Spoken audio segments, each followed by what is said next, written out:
we have arrived at the last lesson of this mentorship, and we're going to be talking about funded accounts, how to pass them, and how to retain them.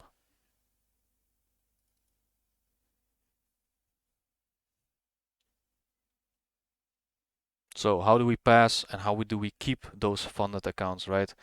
As we all know, phase one of most prop firms is 8% profit target, and phase two is 5% profit target.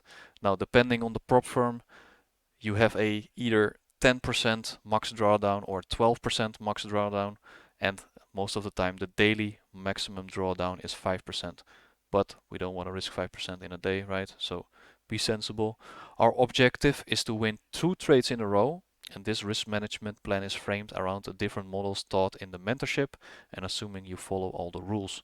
Our objective with the first trade is to get a 2 to 3% buffer on the account, and then we're gonna risk 2%.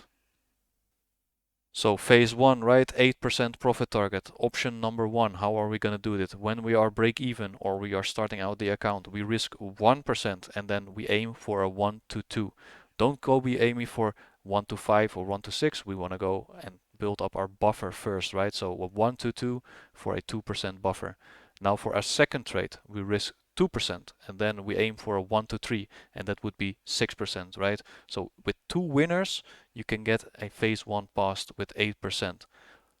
If at any point we are back at break even, we risk 1%. So at any point when we are below break even, we risk 1% or less, and we don't risk more to catch up, right? Because then if we take another loss and we go risk 2% or 3%, we go even deeper in drawdown. Option number two. When we're at break even, we risk 1% and then we aim for a 1 to 3. So then we have a 3% buffer to start off our account, right?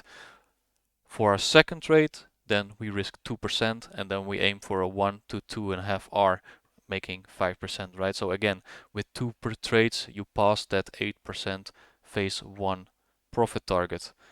If at any point, again, we are break even, we risk 1% again. And if we are below break even, we risk 1% or less and never risk more. Now for phase two, option number one, at break even, again, we risk 1% and aim for that buffer, right? That 1 to 2. So we have a 2% buffer. Then for a second trade, we risk 1% and then aim for a 1 to 3. Now you can see this is a little bit more conservative, right? Because on phase one you have to have 8% profit target, which can be a long climb if it's not done properly, but this 5% is a little bit easier to attain, so there's no risk to risk 2%, right, for option number one. So risking 1% to go for a 1 to 3, getting that 3%, and then you have that full 5% phase two passed. Again, at any point if we are break even, we risk 1% again, as always, and then if we are below break even or we are in drawdown, we risk 1% or less and never risk more. Option number two, at break even, we risk 1% and then we aim for a 1 to 3, right? So we aim for that 3% for our first trade, and then for our second trade, we risk 1% and then aim for a 1 to 2. So that should be a pass on your challenge account in 2 trades once again. If you're at any point at break even, risk 1% again, and if you're below break even, risk 1% or less and never risk more than 1%. So now that we've attained that live account at break even, we risk 0.5% and then aim for a 1 to 2. Now we have a 1% buffer, right? So for a second trade, now we can risk 1% and then aim for a 1 to 2 or a 1 to 3. And that depends on the trader's strike rate. Once you reach about 2 to 6% on your live account, leave it, because we move on to the next account.